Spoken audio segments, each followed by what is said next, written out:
Hola, ¿qué tal? Eh, Vamos a continuar con la lectura de la obra de Sigmund Freud. Ya estamos concluyendo la interpretación de los sueños.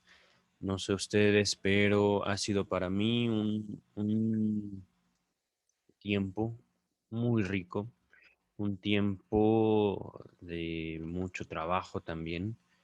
He estado muy ocupado y tengo todavía mucho trabajo pendiente. Pero bueno, sin más, comenzamos esta ABCD cuarta parte del capítulo 7 de la interpretación de los sueños. Ya estamos acabando el texto. Esta parte tiene por título El despertar por el sueño. La función del sueño, el sueño de angustia. Vaya título, ¿no? Tres frases. El despertar del sueño. Punto. La función del sueño. Punto. El sueño de angustia. Ahí acaba el puro título. Es un título algo complicado, pero que ciertamente también me resulta curioso cómo no puede evitar Sigmund Freud ponerle tres ideas al título.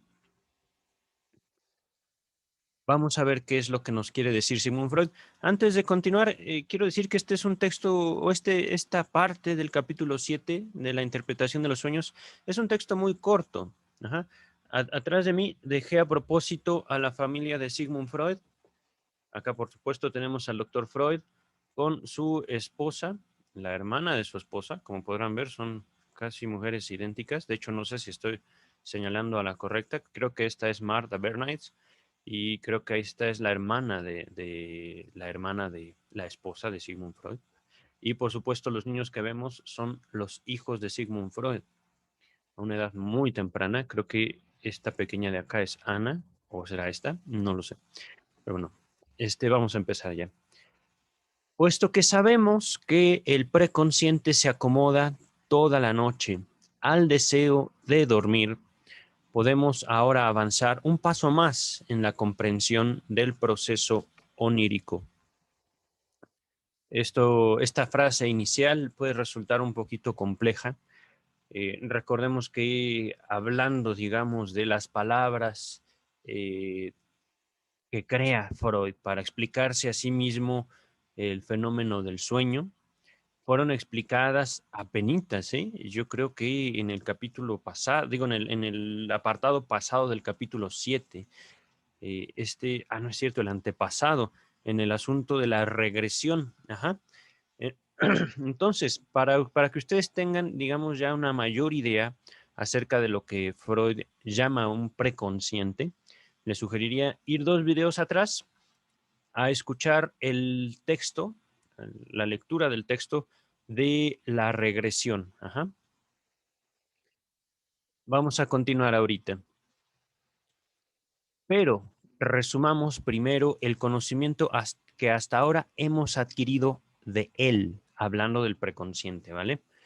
Del trabajo de vigilia, entonces quedan pendientes restos diurnos de los que no se sustrajo por entero la investidura energética, o bien por el trabajo de vigilia se despertó durante el día uno de los deseos inconscientes o suceden ambas cosas.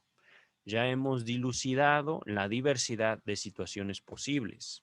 Esto es cierto, ya digo, es cierto en cuanto a el estudio, ¿no? Lo que aquí Freud llama dilucidación o dilucidado. Ya hemos dilucidado la diversidad de situaciones posibles.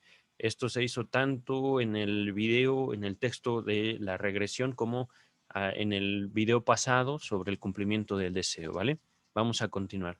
En el curso del día o al producirse el estado del dormir, el deseo inconsciente se facilitó el camino hacia los restos diurnos y ejecutó su transferencia sobre ellos. Antes de continuar, hablando de restos diurnos, podríamos llamarlos también huellas némicas. Ajá, huellas némicas. No solo un recuerdo, no solo una memoria. Y esto es algo que hemos distinguido, ¿no? En este espacio. La diferencia entre un recuerdo y la huella anémica es que justamente la huella anémica nos afecta todo. No nada más es un evento que nosotros recordamos, sino es literalmente podríamos llamarlo así, un recuerdo que nos toca hasta la punta de los cabellos. Ajá. Es, digamos, la distinción que he hecho al hacer esta lectura. Entonces, hablando de huella anémica, ¿no? El efecto de una memoria, de un recuerdo, por decirlo así, en todo el cuerpo, en todo. No es nada más yo me acuerdo que, ajá, es literalmente una vivencia activa. Entonces, ¿qué me quedé? Ah, y ejecutó su transferencia sobre ello. Esto también apenas se revisó. Permítanme un momento, escucho ruidos y supongo que es mi gatita afilando sus garras. ¿Dónde está mi niña? Ah, ya te vi. No, está simplemente tomando agua. Entonces, mm, ejecutó su transferencia sobre ello. Esto es algo también muy interesante e importante. Eh, desde el texto este que les he venido comentando hace 2 videos que compartí con ustedes sobre la regresión, se hablaba ya de algo vivo en el inconsciente. Y esto es algo que también puede llevar a que nosotros, como estudiantes, como lectores, se despierte nuestra angustia. ¿Por qué? Porque algo vivo, que ahorita yo estoy identificando como el deseo. Ajá. Eso que le da vida a lo inconsciente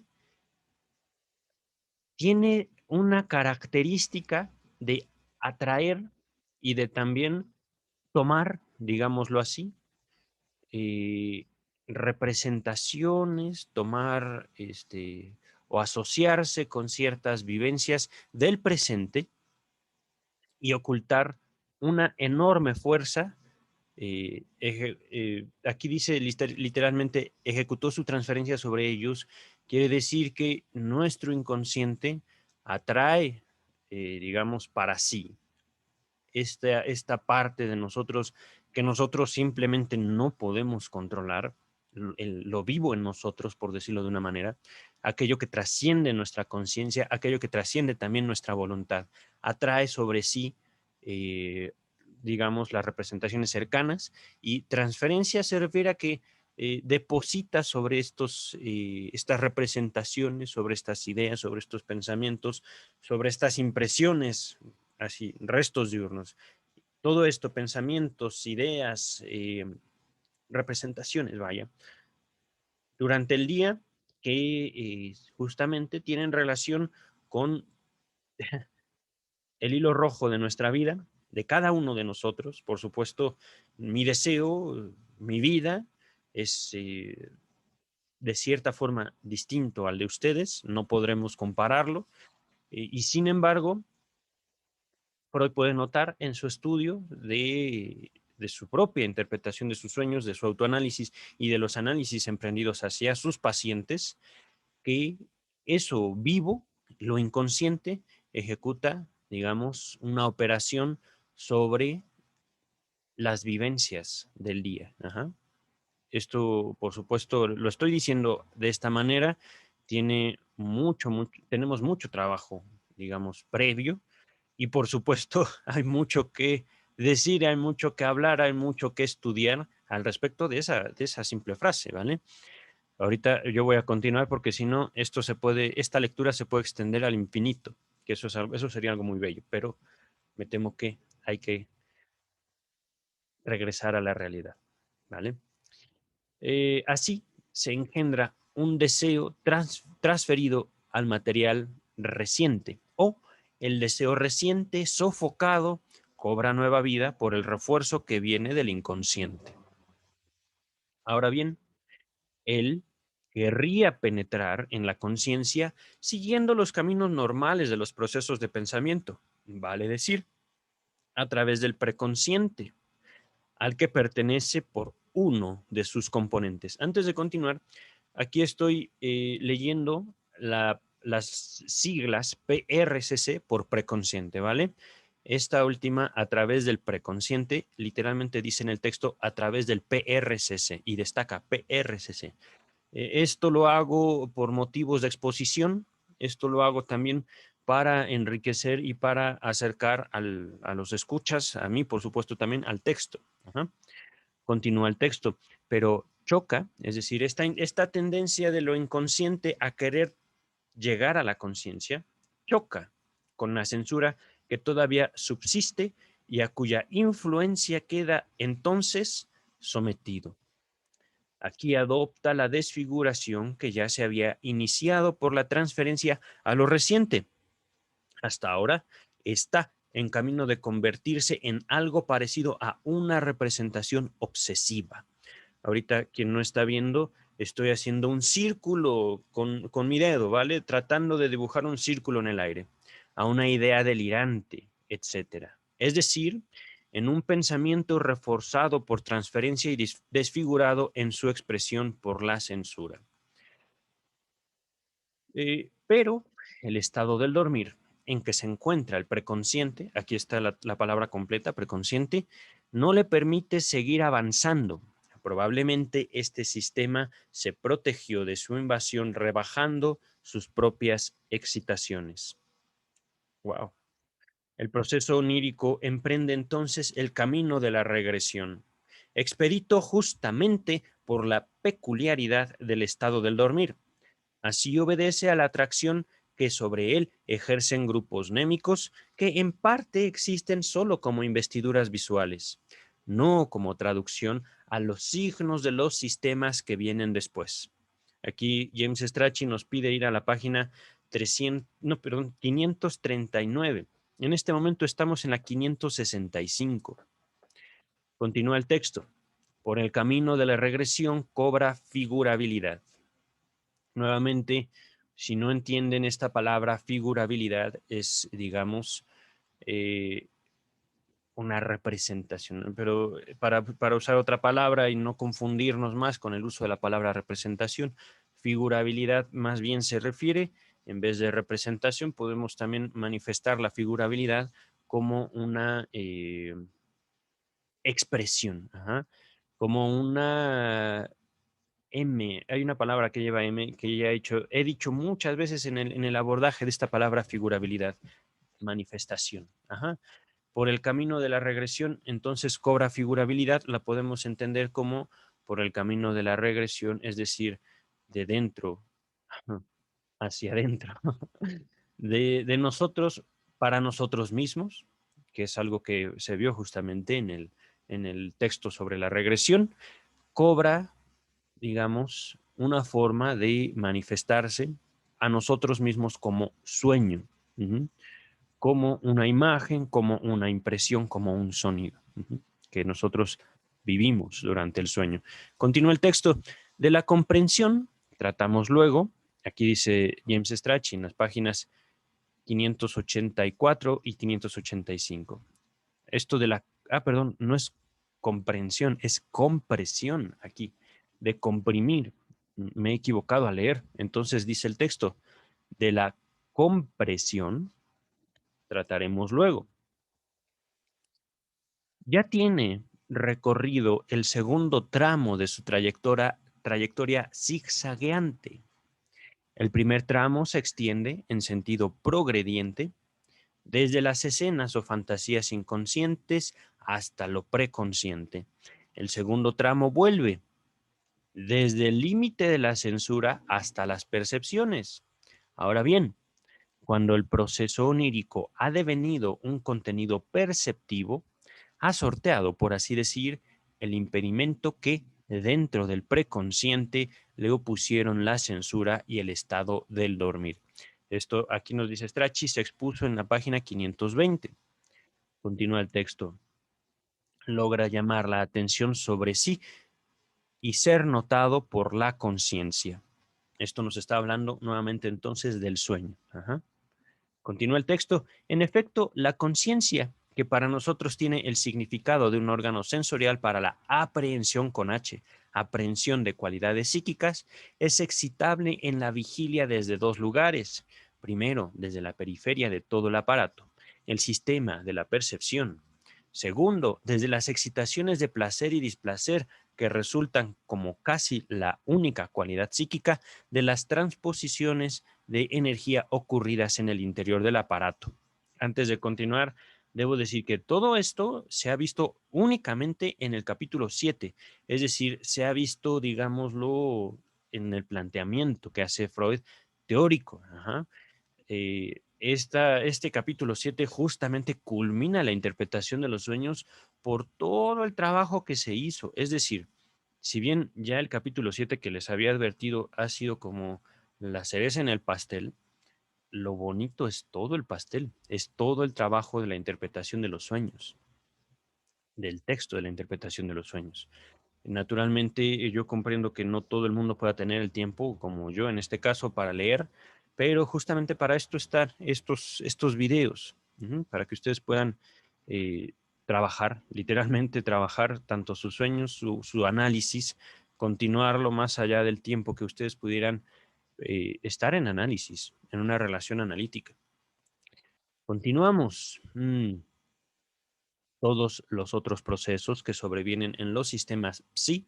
Aquí viene la letra griega psi. Ajá, entonces estamos hablando de sistemas, digámoslo así, que configuran la mente. Ajá. Esto, por supuesto, estoy haciendo una interpretación de esta palabra o de esta palabra y el símbolo sistemas psi. Repito, todos los otros procesos que sobrevienen en los sistemas psi, incluidos los que tienen por teatro al preconsciente, carecen de toda cualidad psíquica y por tanto no son objeto de la conciencia mientras no le ofrezcan un placer o un displacer para su percepción. Increíble, en verdad. Esto nos impone la siguiente hipótesis. Lo que sigue se destaca. Esos desprendimientos de placer y displacer regulan automáticamente el curso de los procesos de investidura. Podemos aquí sustituir sin lastimar al texto, la palabra investidura por la palabra atención. Ajá. Ah, este suspiro lo hago porque me doy cuenta hasta qué punto llega el concepto de lo inconsciente en el campo freudiano, en el planteamiento que hizo Sigmund Freud. Es como decir, lo diré también con otras palabras, esto justo que acabo de leer, nuestra mente es más de lo que percibimos. Si nosotros podemos percibir algo, ha sido porque ese algo o nos provocó placer o nos provocó displacer, pero eso está acompañado, está rodeado, está justamente, es apenas una gota del mar de nuestra vida mental, por decirlo así, de nuestra vida psíquica, de nuestros sistemas, sí. Vamos a continuar. Más tarde, empero, a fin de posibilitar operaciones más finas, surgió la necesidad de conformar el decurso de las representaciones de manera que fuese más autónomo de los signos de displacer. Con este propósito, el sistema preconsciente hubo de requerir, ¿dónde está? Aquí, cualidades propias que pudieran atraer a la conciencia. Y las consiguió muy probablemente por el enlace de los procesos preconscientes con el sistema mnémico, entre paréntesis, no desprovisto de cualidad de los signos del lenguaje. Aquí nos remite a las páginas 598, a la nota de la página 598 y la página 605. Aquí yo quisiera leer esto otra vez porque me he quedado con cierta duda. Es decir, me gustaría tomar este último texto. Mm, es que se entiende, miren, esto más tarde, pero a fin de posibilitar operaciones más finas. Justamente recordemos que se está abordando el sueño, el fenómeno del sueño, no del dormir. No se trata de dormir, sino del soñar. Ajá. Y tomar ese fenómeno que había sido descartado por la comunidad científica hasta antes de Sigmund Freud y ponerlo, digámoslo, eh, dotarlo de un contenido teórico que nos permita aproximarnos a él científicamente. Ajá. y por supuesto proveer una técnica, proveer un método, proveer un conocimiento que ha sido justamente brindado en el capítulo 7 de la interpretación de los sueños, que nos permita, digamos, darle un cuerpo a ese fenómeno y por supuesto, al darle un cuerpo teórico a este fenómeno, aproximarnos a la mente de particular manera. Eso es el psicoanálisis. Ajá. Entonces, se está hablando del sueño como un fenómeno y aquí dice posibilitar operaciones más finas. ¿En qué sentido? En el sentido en el que justo llegamos al mundo, y esto es algo como muy bello de lo que se ha ido trabajando, es algo de lo que yo también doy cuenta en mi libro, de en qué consiste, digámoslo así, esta, este desarrollo, esta posibilidad de crecer, por decirlo de una manera. Ajá. Y esto va más allá, digámoslo, de lo que a mí me enseñaron en la Facultad de Psicología, de una regla, de unos pasos a seguir. Lo que yo hablo en mi libro, que ciertamente hago una mención muy breve, pero brevísima, unas 5 palabras de más de 400 páginas, ¿no? 5 palabras de lo que se me enseñó era como esa regla, ¿no? Ese paso uno, paso dos, paso tres, paso cuatro, esa receta, digámoslo así, de las operaciones más finas, de lo que sugiere el texto. Yo hago énfasis en la introducción de un organismo humano muy particular, es decir, la conformación de la humanidad en el terreno social. Aquí justamente hablando de operaciones más finas. Llega el niño, llega el bebé, justo con esta energía, que yo digo en mi libro, sin límites y sin forma. Ajá. Y justamente en base, ahora sí, al placer, displacer, en base a esta experiencia que tenemos con el mundo, nos vamos acercando a esa demanda, digámoslo así, de finura. Ujú. Por supuesto, es un planteamiento teórico. Eso no siempre se da, eso no siempre ocurre. Y no solo es una cuestión de que sí o no, también en los sí, también en donde se da, hay una infinidad de formas, hay una infinidad, digamos, de eh, configuraciones en las operaciones finas que, digamos, insinúa el texto. Repito, entonces, más tarde, empero, a fin de posibilitar operaciones más finas, surgió la necesidad de conformar el decurso de las representaciones de manera que fuese más autónomo de los signos de displacer. Es decir, el displacer no nos va a detener. Punto. Por eso es lo bello del psicoanálisis. Podemos decir, ay, es que la vida, es que el mundo, es que qué miedo, es que, ay, no, guácala, qué feo es vivir. No, no es cierto. Nos podemos imponer a eso. Nos podemos imponer a eso. Continúa el texto y de hecho ese es justamente el sueño. Wow. Continúa el texto. Lo estoy repitiendo. Con este propósito, esta autonomía, digámoslo, de los signos de displacer, el sistema preconsciente hubo de requerir cualidades propias, características propias, que pudieran atraer a la conciencia. Y las consiguió, muy probablemente, por el enlace de los procesos preconscientes con el sistema némico de los signos del lenguaje. Aquí es justamente donde vamos a ver, hablando del lenguaje, cuál es el planteamiento psicoanalítico de la figura humana. Aquí es algo que yo les comparto, en parte también por mi preparación como psicólogo. ¿El lenguaje es conducta? Les pregunto a los psicólogos. ¿El lenguaje es conducta? Me río porque sé que ahí hay un vacío. Sé que no es tan fácil contestar esa pregunta. Conducta es esto. Me estoy moviendo. Lenguaje es introducir cualquier símbolo en un contexto. Entonces, la conducta como tal es simplemente, y lo voy a decir en lenguaje, permítame un segundo, en lenguaje. Estoy sosteniendo el curso de Lingüística General de Ferdinand de Saussure. Lo voy a latinizar. Saussure. Saussure. La conducta no es lenguaje y el lenguaje no es conducta. La conducta, en todo caso, podría ser un signo, pero se necesita el contexto, mis queridos colegas. Se necesita el contexto para poderle dar un significado. Vamos a continuar.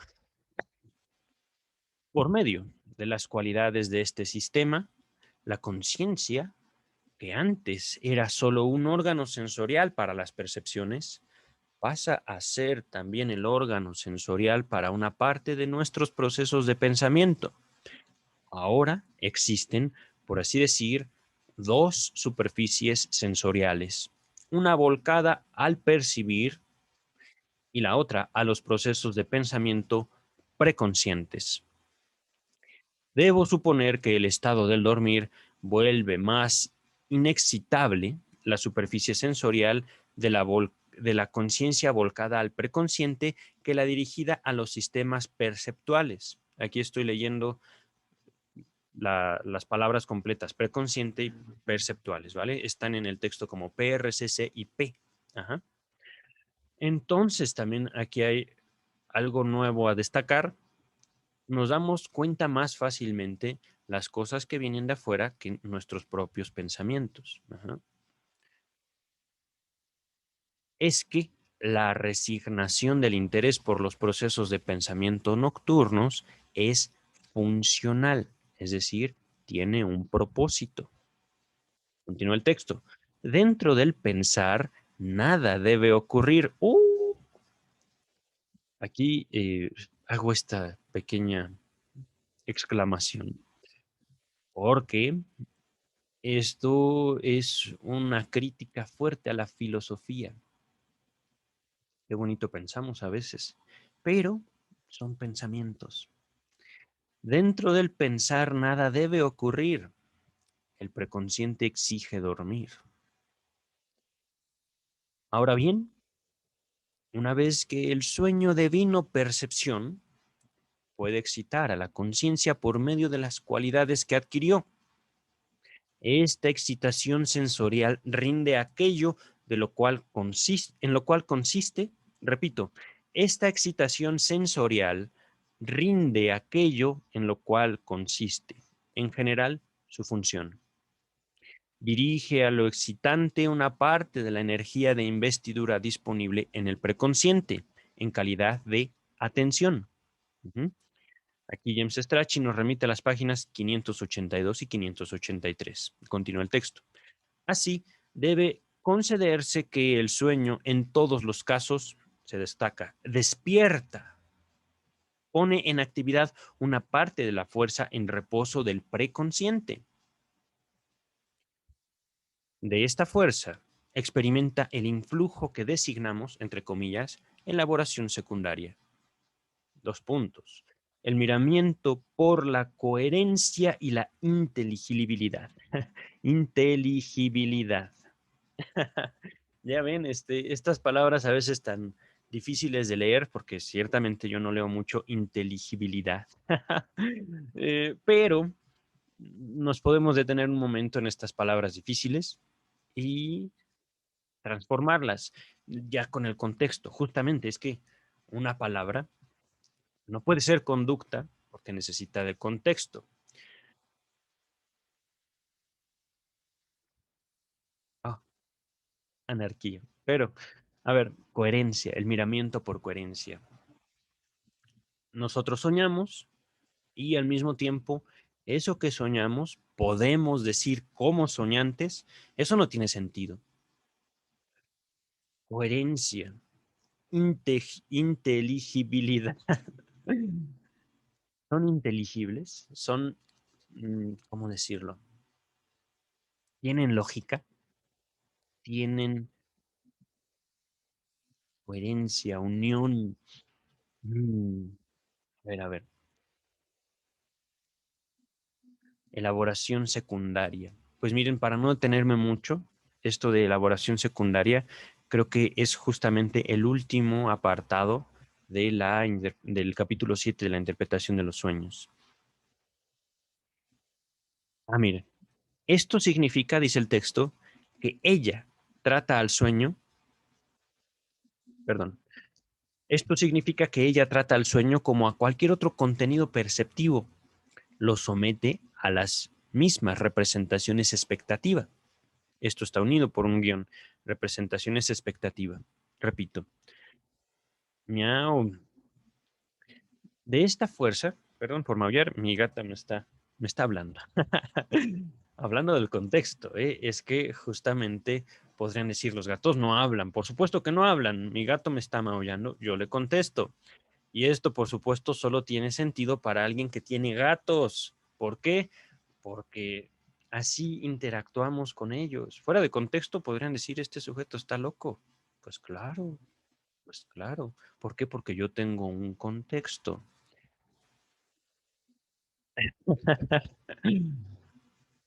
Voy a repetir, ¿vale? Así debe concederse que el sueño en todos los casos despierta, pone en actividad una parte de la fuerza en reposo del preconsciente. De esta fuerza experimenta el influjo que designamos, entre comillas, elaboración secundaria, es decir, el miramiento por la coherencia y la inteligibilidad. Esto significa que ella trata al sueño como a cualquier otro contenido perceptivo, lo somete a las mismas representaciones expectativas, es decir,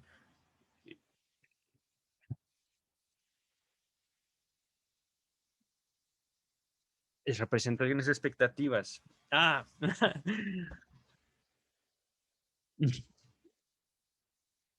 lo tengo en la punta de la lengua. Eh, el mismo juicio.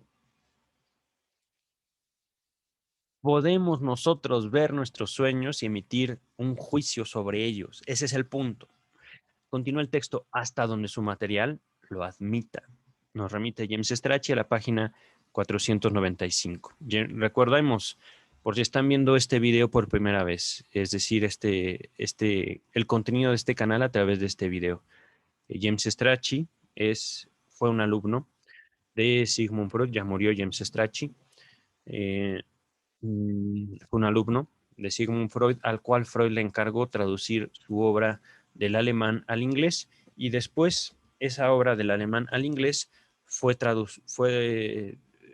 se tradujo a muchos otros idiomas, entre ellos el español, pero esta se conoce como la Standard Edition o la edición normalizada. Estoy viendo qué están haciendo. Oye, llegó la otra gata. Esta pequeña nunca se mete a mi cuarto porque ah, yo creo que le doy miedo.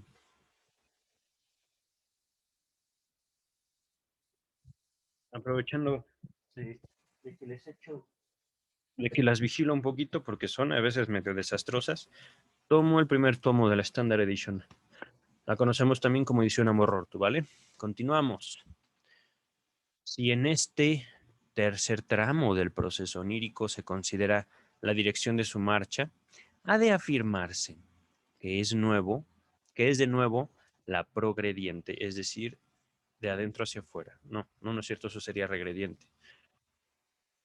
De afuera hacia adentro. Entonces, si en este tercer tramo del proceso onírico se considera la dirección de su marcha, es decir, hacia dónde va, ha de afirmarse que es de nuevo la progrediente. Podríamos decir incluso de lo inconsciente hacia la conciencia.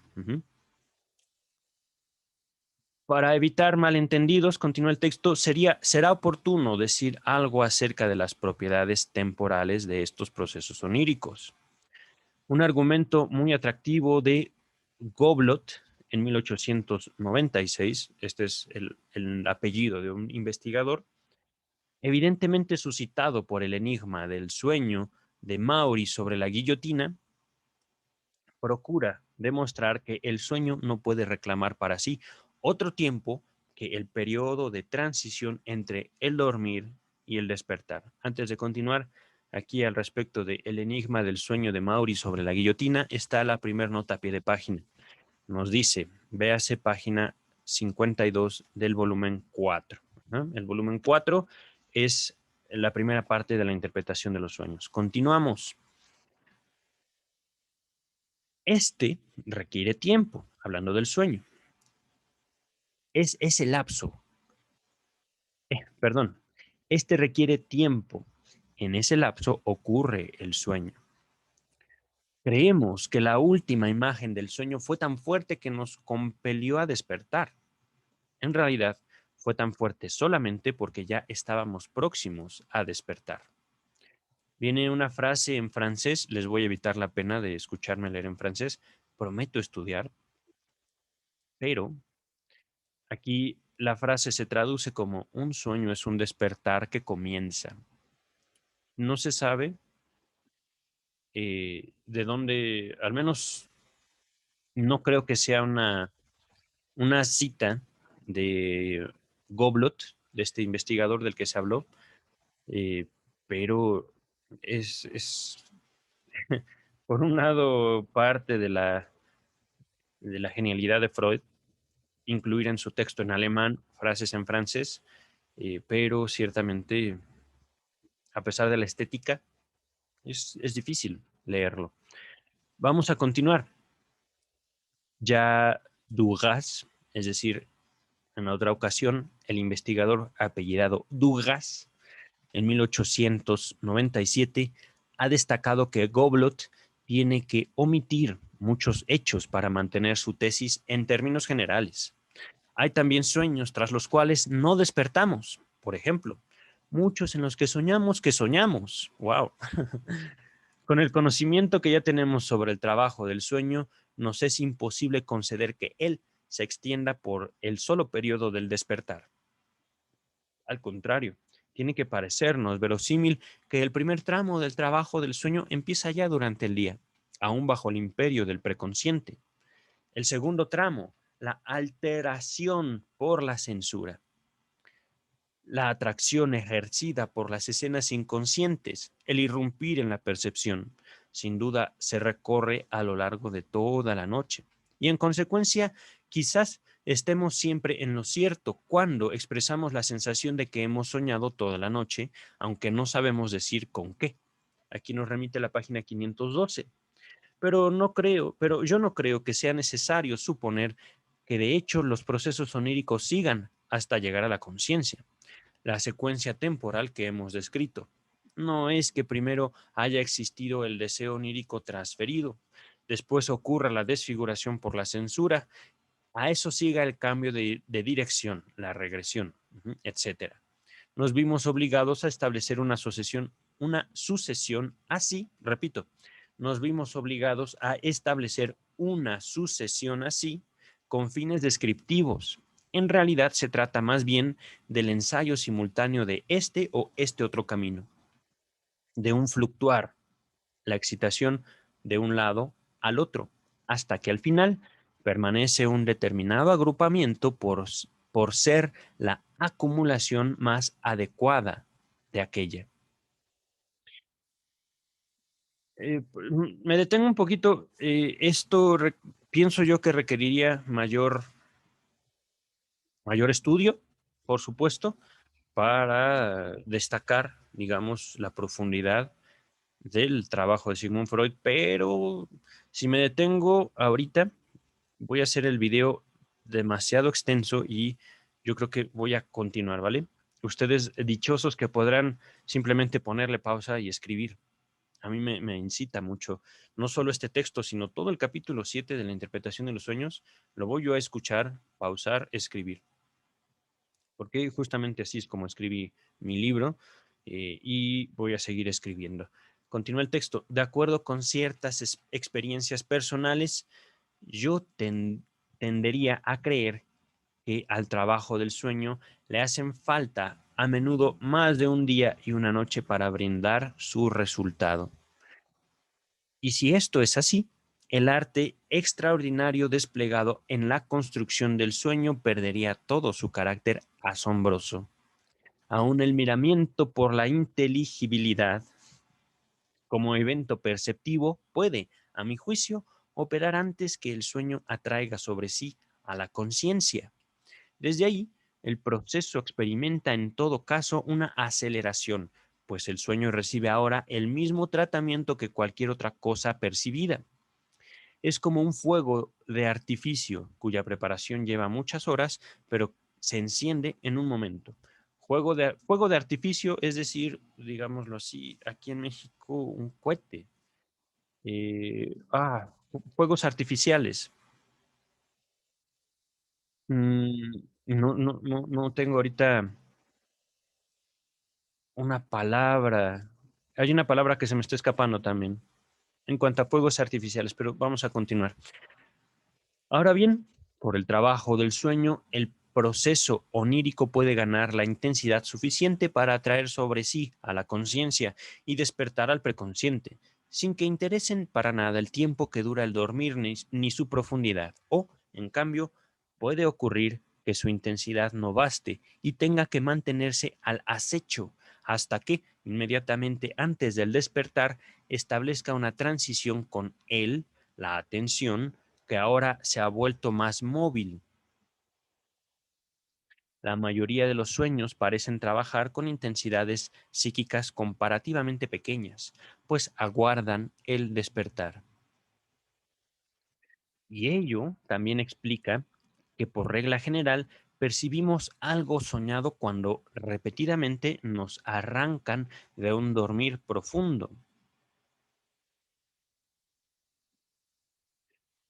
Creo que me he equivocado. Repentinamente. Voy a releer esto. Y ello explica también por qué. Y ello explica también que por regla general percibimos algo soñado cuando repentinamente nos arrancan de un dormir profundo. La primera mirada, como en el caso del despertar espontáneo, cae sobre el contenido perceptivo creado por el trabajo del sueño. La siguiente, sobre lo dado desde afuera. Pero el mayor interés teórico recae sobre los sueños que tienen la capacidad de despertarnos en mitad del dormir. Estamos autorizados a tomar en consideración el carácter acorde a fines, registrable donde quiera, y a preguntarnos entonces por qué se le confiere al sueño y por tanto al deseo inconsciente el poder de perturbar el dormir, que es el cumplimiento del deseo preconsciente. La respuesta debe de encontrarse en relaciones de energía, cuya intelección nos falta. Si la tuviéramos, quizá hallaríamos que tolerar al sueño y gastar en él una cierta atención separada representa un ahorro de energía respecto del caso en que fuera menester poner al inconsciente por la noche las mismas barreras que durante el día. Aquí nos remite a la página 570. Estamos en la 568, es decir, seguramente lo vamos a leer. Continúa el texto. Como muestra la experiencia, el soñar, aunque interrumpa varias veces el dormir en una misma noche, es compatible con este estímulo, repito, como muestra la experiencia, el soñar, aunque interrumpa varias veces el dormir en una misma noche, es compatible con este último, es decir, el soñar es compatible con el dormir. Ajá. Nos despertamos un instante y volvemos a dormirnos enseguida. Es como cuando, dormidos, espantamos una mosca. Nos despertamos ad hoc. ¿Qué quiere decir esto de ad hoc?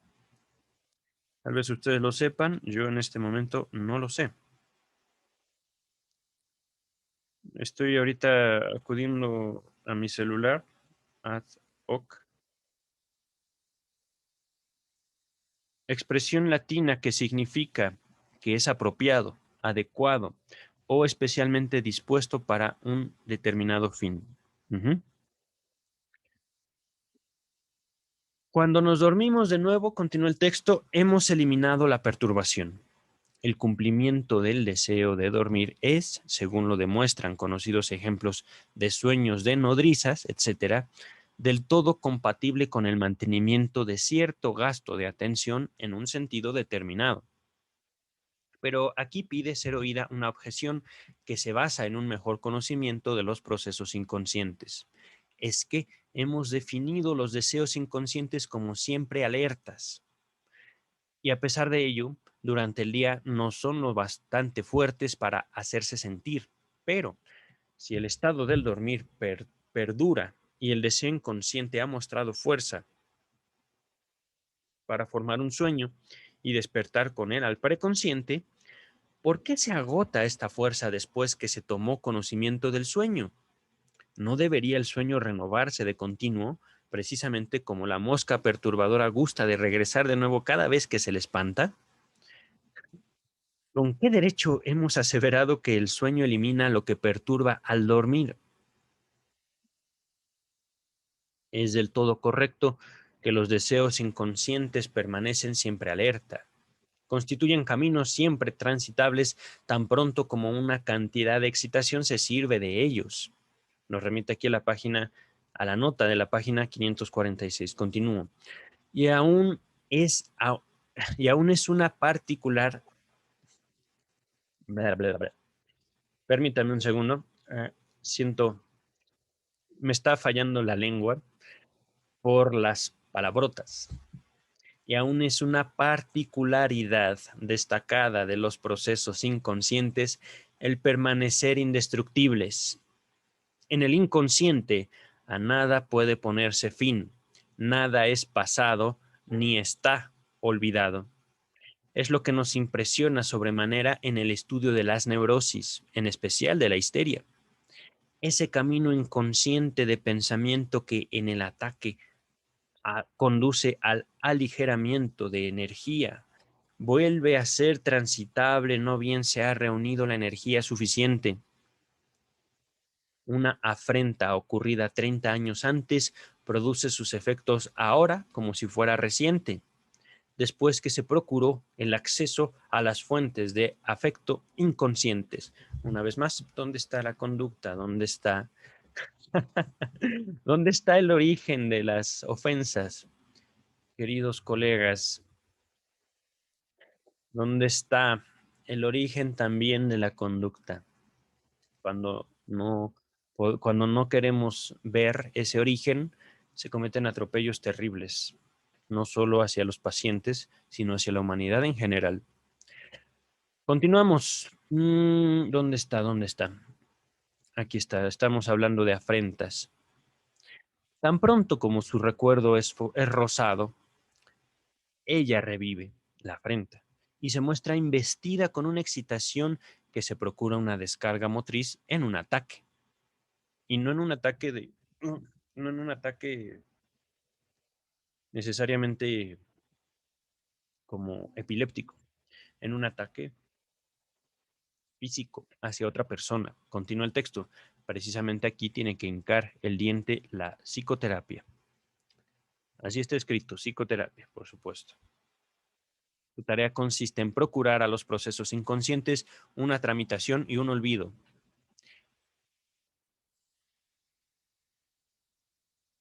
Hago un paréntesis porque... Ah, um, un breve comentario. No está dicho así, y al mismo tiempo sí. Al año 2021 que estoy grabando esto, tenemos, digamos, una concepción de la psicoterapia en la psicología como una forma de apalabramiento, como una forma, digámoslo así, de llevar tranquilidad al otro. Lo que está diciendo el texto es que, literalmente, los psicoterapeutas van a ser los sacos de boxeo de sus pacientes. ¿Me explico?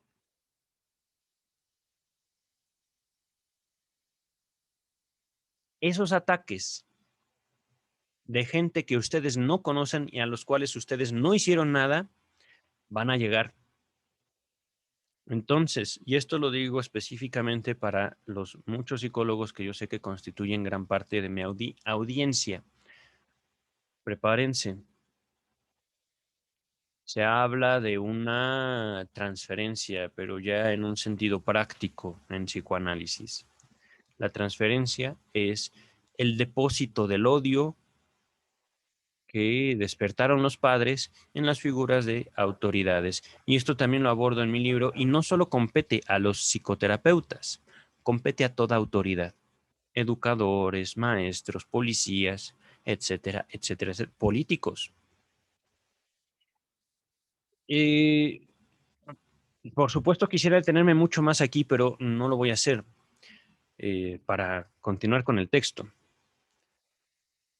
Continúa el texto, y es que eso mismo que nos inclinamos a juzgar trivial y que explicamos por una influencia primaria del tiempo sobre los restos némicos del alma, a saber, el empalidecimiento de los recuerdos y el debilitamiento afectivo de las impresiones que ya no son recientes, es en realidad producto de alteraciones secundarias que se consiguen tras arduo trabajo. El preconsciente es el que consuma ese trabajo. Lo que sigue se destaca. Y la psicoterapia no puede emprender otro camino que el de someter el inconsciente al imperio del preconsciente. Nota número 2. Nos remite a la página 546 y a la nota de esa página. No voy a leer esa nota, simplemente leeré ahorita la nota número 2. La última cláusula de esta oración solo fue impresa con caracteres destacados a partir de la edición de 1919. Ya para ese momento, y debo señalarlo, Freud había atravesado por momentos cruciales en su vida, por las separaciones de Jung, su gran amigo, su gran discípulo, y en quien él tenía muchísimas expectativas. Esa separación a Freud le costó mucho, mucho, mucho en sentido personal. Y a Jung le costó la locura. La locura, ciertamente, Jung se volvió loco. Jung perdió los estribos y justamente se dio ya no al psicoanálisis, ya no a investigar, ya no a la ciencia, sino a ser profeta. Lo estoy diciendo con esas palabras, por supuesto que eso puede llegar a ser interpretado, pero al menos yo, en mi experiencia, no voy a leer al libro rojo de Jung como un libro de psicología. Eso es ciertamente religión, el libro rojo. Y por supuesto, hay mucho de religión, hay mucho de sectario en el pensamiento de Jung. Vamos a continuar. Entonces, esto de la psicoterapia no puede emprender otro camino que el de someter al inconsciente al imperio del preconsciente, es otra forma de decir que las agresiones en la vida real van a venir. Y las agresiones no necesariamente en sentido físico, puede haber también en sentido económico, no le voy a pagar la consulta, no tengo con qué pagarle, etcétera, etcétera, etcétera, etcétera. En un sentido presencial, de que simplemente no van, pero no por otra cosa, no porque, entre comillas, la terapia no funcione, sino porque está funcionando. Vamos a continuar. Para cada proceso de excitación inconsciente hay, pues, dos salidas.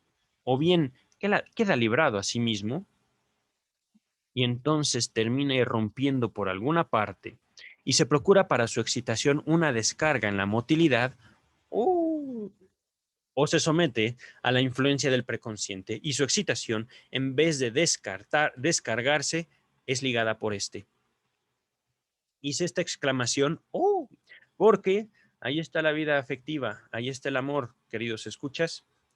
Ahí está jugada esos fracasos tras fracaso, tras fracaso, tras fracaso, tras fracaso de la vida amorosa del ser humano.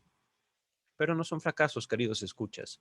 Ya hablaré de eso en otra ocasión. Debo muchos podcasts a este momento, pero voy a continuar.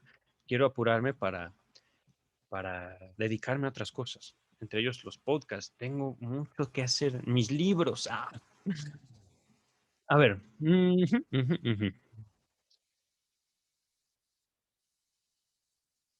Repito, o bien queda librado a sí mismo y entonces termina irrumpiendo por alguna parte y se procura para su excitación una descarga en la motilidad, o se somete a la influencia del preconsciente y su excitación.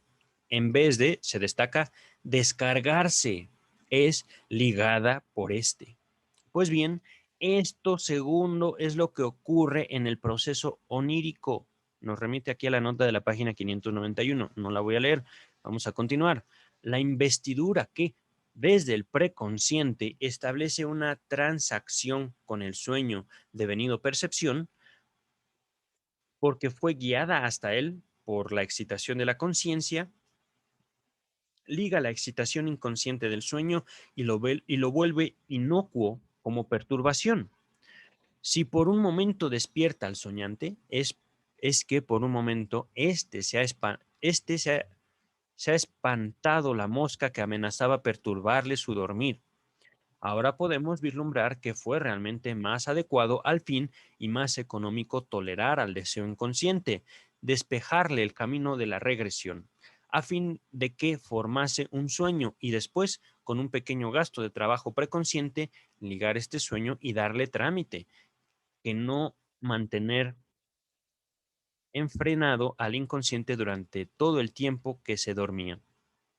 A ver, otra vez. Es que esto, nuevamente, Freud a veces puede ser difícil porque es pensamiento, es una línea de pensamiento en donde se separan muchísimas otras, es más bien como un árbol. Entonces, para seguir el hilo del pensamiento, a ver, voy a marcar, ¿dónde está? Aquí está. Ahora podemos vislumbrar, repito, que fue realmente más adecuado al fin y más económico tolerar al deseo inconsciente que no mantener enfrenado al inconsciente durante todo el tiempo que se dormía. ¿Se entiende? Ujú. Repito también esto de más adecuado, al fin, más económico tolerar al deseo inconsciente, que es lo mismo que despejarle el camino de la regresión, a fin de que formase un sueño. Ajá. Y después, con un pequeño gasto de preconsciente, ligar este sueño y darle trámite. Ujú. Continúa el texto. Puede conjeturarse entonces que el sueño, aunque en su origen no fuese un proceso adecuado a un fin, dentro del juego de fuerzas de la vida anímica, se adueñó de una función. ¡Qué bárbaro! Y vemos la función de que se trata. Ha tomado sobre sí la tarea de traer de nuevo bajo el imperio del preconsciente la excitación del inconsciente que había quedado libre. Así descarga la excitación del inconsciente, le sirve como válvula y al mismo tiempo preserva, a cambio de un mínimo gasto de actividad de vigilia, el dormir del preconsciente. Así se perfila como un compromiso. Lo mismo que las otras formaciones psíquicas de la serie a que pertenece. Sirve simultáneamente a los dos sistemas cumpliendo ambos deseos en tanto sean compatibles entre sí. Un vistazo a la, entre comillas, teoría de la eliminación de Robert en 1886, citada en las páginas 202 y 203, perdón, 102 y 103, nos mostrará que debemos darle la razón a este autor en lo principal en cuanto a definir la función del sueño, mientras que nos apartamos de él, mientras que nos apartamos de él en las premisas que establece y en su apreciación del proceso onírico. Nota número 3, aquí es una nota un poco larga, nos remite por supuesto a el volumen número 4, páginas 193, 194, nota agregada en 1914. Todo esto nos lo dice James Strachey, pero eso no es la nota. Ajá. La nota número 3 dice, ¿es la única función que podemos atribuir al sueño? No conozco otra. Es verdad que A. Lo voy a latinizar, Maeder, que sería Meder, no sé realmente, no sé si sea un nombre inglés, no sé si sea francés. Voy a dejarlo latino. Maeder, 1912, ha hecho el intento de reclamar para el sueño otras funciones, entre comillas, secundarias. parte de la observación correcta de que muchos sueños contienen ensayos de solucionar conflictos, los cuales más tarde se ejecutan de hecho y por tanto se comportan como ejercitaciones de actividades de vigilia. Por eso Maeder establece un paralelo entre el soñar y los juegos de los animales y de los niños, que han de concebirse como la ejercitación de instintos innatos y la preparación para la actividad seria posterior, y afirma que el soñar cumple una función lúdica. Esto está en francés, lo estoy traduciendo. Francés, alemán, no sé qué sea ese idioma. No es inglés, definitivamente. Continúa la nota 3. Poco antes que Maeder, también A.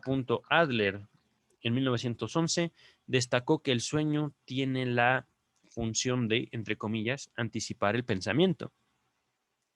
En un análisis que publiqué en 1905, dice Freud, ¿es Freud o Adler? Sí, es Freud. Fragmento de análisis de un caso de histeria, parte 2. Un sueño que debía entenderse como un designio se repitió todas las noches hasta que fue ejecutado. Aquí nos remite nuevamente al volumen 4 de la interpretación de los sueños, página 204 y 205.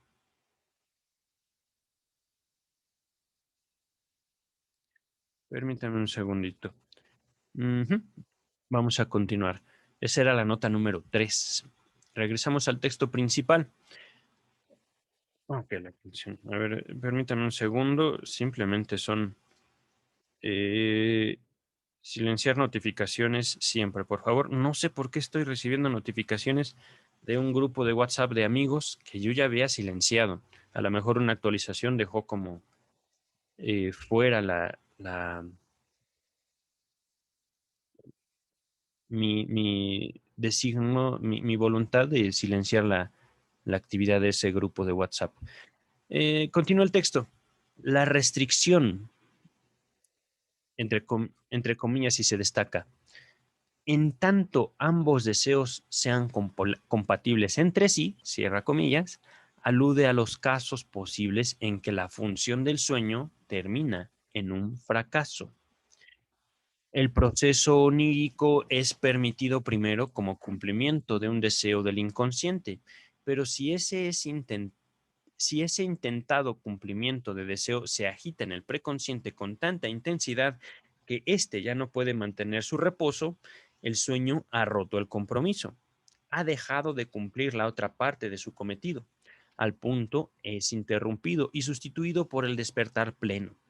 Pero tampoco aquí es culpa del sueño que él, de ordinario, el guardián del dormir, tenga que aparecer como su perturbador, y no necesitamos impugnarle su carácter de adecuado a un fin. No es este el único caso en el organismo en que un dispositivo adecuado de ordinario pierde ese carácter y se vuelve perturbador tan pronto como algo se altera en las condiciones de su producción. Y entonces la perturbación sirve por lo menos al nuevo fin de indicar la alteración y convocar en contra de ésta a los medios de regulación del organismo.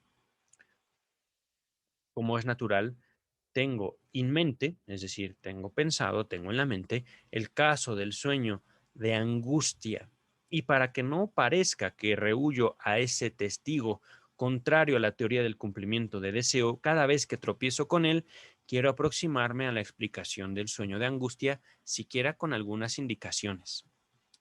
Que un proceso psíquico que desarrolla angustia pueda ser, a pesar de ello, un cumplimiento de deseo, a mucho que no contiene ya contradicción alguna para nosotros.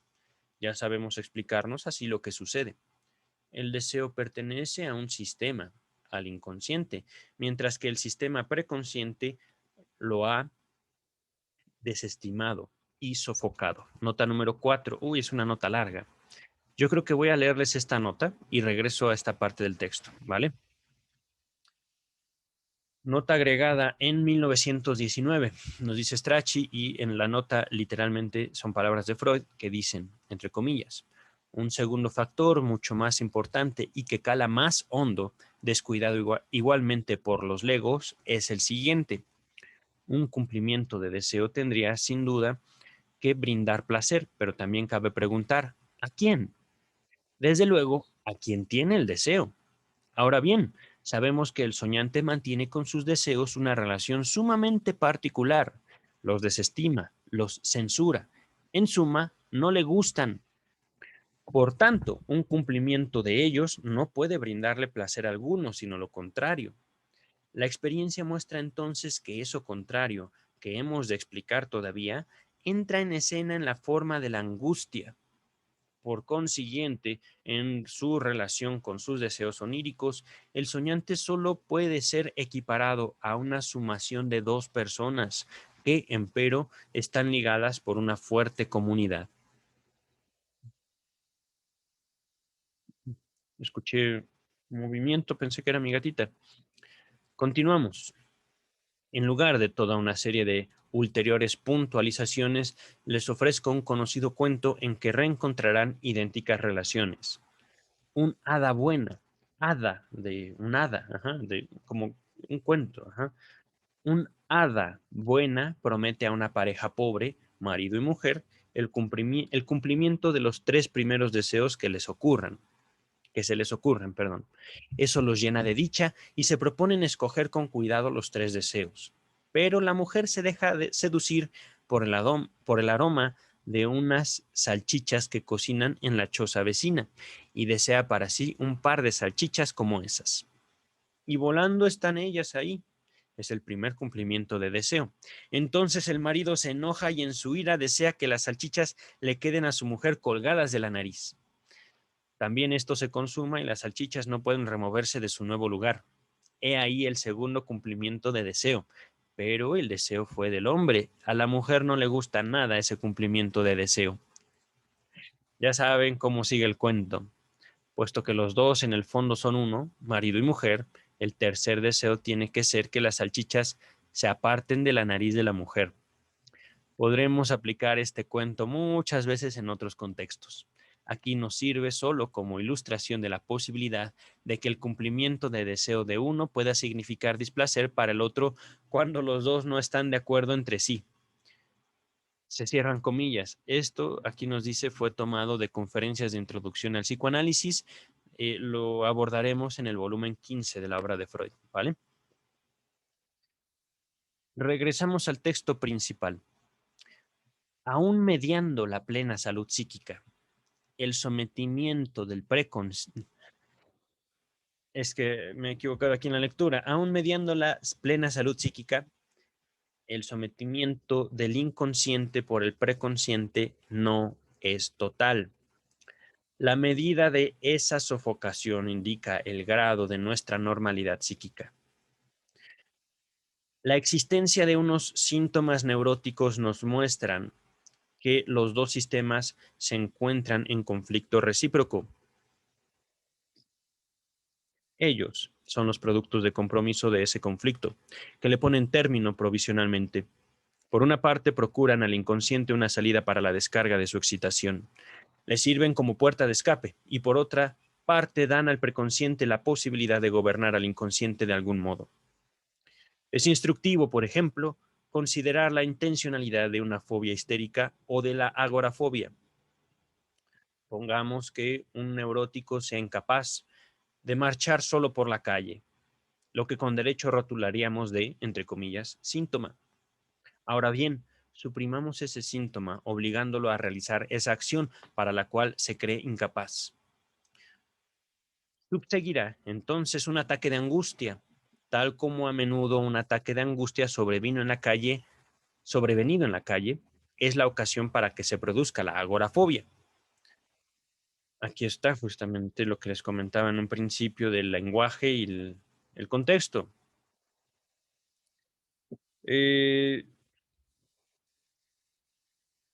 es la conducta, lo que perseguimos cuando procuramos, entre comillas, la salud mental, es la conducta, son los individuos o son los deseos. Es que no nos sentamos a escuchar y preguntarle a la persona por qué te da miedo salir. Y esto lo estoy diciendo no porque sea lo que el texto está diciendo, esto es lo que estoy leyendo en el año 2021, en base también a mi experiencia en la práctica de la psicología. cuando estoy haciendo afirmaciones, es una crítica no a mis colegas, sino a una postura, la cognitivo-conductual. Hay un proyecto de humanidad fracasado y que va a fracasar en la psicología cognitivo-conductual. Punto. ¿Ah? Voy a continuar con el texto.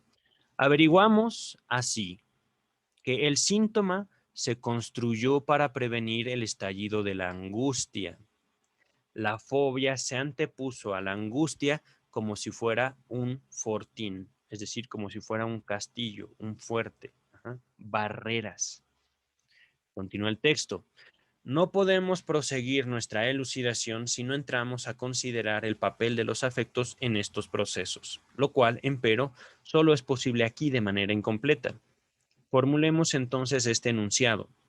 La sofocación de lo inconsciente se vuelve necesaria, sobre todo porque el decurso de las representaciones en el interior del inconsciente, librado a sí mismo, desarrollaría un afecto que en su origen tuvo el carácter del placer, pero desde que se produjo el proceso de la represión, lleva el carácter de displacer. La sofocación tiene el fin, pero también el resultado de prevenir ese desarrollo de displacer. La sofocación se extiende al contenido de representación de lo inconsciente porque desde ese contenido podría producirse el desprendimiento de displacer. En la base de lo dicho hay un supuesto muy determinado sobre la naturaleza del desarrollo del afecto. Nos remite a la página 465. Continúo. Este es visto como una operación motriz o secretoria, la clave de cuya inervación se sitúa en las representaciones del inconsciente. En virtud del gobierno que ejerce el preconsciente, estas representaciones son, por así decir, ocluidas, inhibidas en cuanto al envío de los impulsos que desarrollarían afecto. El peligro, si cesa la investidura de parte del preconsciente, consiste entonces en que las excitaciones inconscientes desprendan ese afecto, el cual, a consecuencia de la represión ocurrida antes, solo puede ser sentido como displacer, como angustia. Este peligro se desencadena cuando el proceso onírico es tolerado. Las condiciones para que se efectivice, nuevamente Freud inventando palabras, pero se entiende, para que se haga efectivo, lo voy a traducir. Las condiciones para que se haga efectivo son que hayan sobrevenido represiones y que las mociones de deseo sofocadas puedan cobrar fuerza suficiente. Tales condiciones, en consecuencia, desbordan enteramente el marco psicológico de la formación del sueño. Si no fuera porque nuestro tema entró en conexión por uno solo de sus aspectos, a saber, la liberación del inconsciente mientras se duerme, con el tema del desarrollo de angustia, yo podría renunciar a la mención del sueño de angustia y ahorrarme aquí todas las oscuridades que de ahí se siguen. La doctrina del sueño de angustia pertenece, como ya lo he dicho repetidas veces, a la psicología de las neurosis. Nota número 5, es una nota pequeña. En 1911, nos dice Strachey, se agregó en este punto la siguiente frase que se suprimió a partir de 1925. Entre comillas dice, la angustia en los sueños, permítaseme insistir, es un problema de angustia, no un problema del sueño. Aquí roza mucho con lo que las neurociencias y por supuesto la psicología cognitivo-conductual llaman pensamiento disruptivo. Según estas propuestas de ser humano, tenemos que controlar cada pensamiento que tenemos. Oh, suerte con eso, queridos, suerte con eso. Por supuesto, les comento, a mis escuchas, tranquilos. No todo el mundo siempre piensa lo que quiere. Y estos señores que dicen que sí, no es cierto. No es cierto. Mienten. No tenemos que controlar nuestros pensamientos. Nuestras acciones sí, porque esas tienen consecuencias. Pero ciertamente los pensamientos no hacen daño a nadie. Son pensamientos. Podría darles muchos ejemplos, pero voy a continuar, ¿vale? No me voy a detener aquí. Nada más tenemos que ver con ella después de que Nada más tenemos que ver con ella, hablando de la psicología de las neurosis, después que pesquisamos sus puntos de contacto con el tema del proceso onírico. Solo puedo agregar una cosa. Puesto que aseveré que la angustia neurótica proviene de fuentes sexuales, puedo someter al análisis de sueños de angustia a fin de poner de manifiesto el material sexual incluido en sus pensamientos oníricos. Esa es una crítica muy interesante, ¿eh?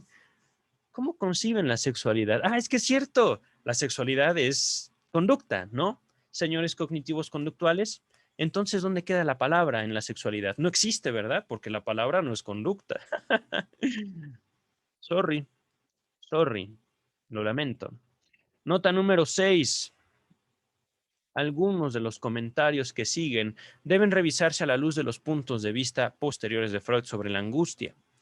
Véase también las páginas 178, 248 y 342 del volumen 4, es decir, la primera parte de la interpretación de los sueños.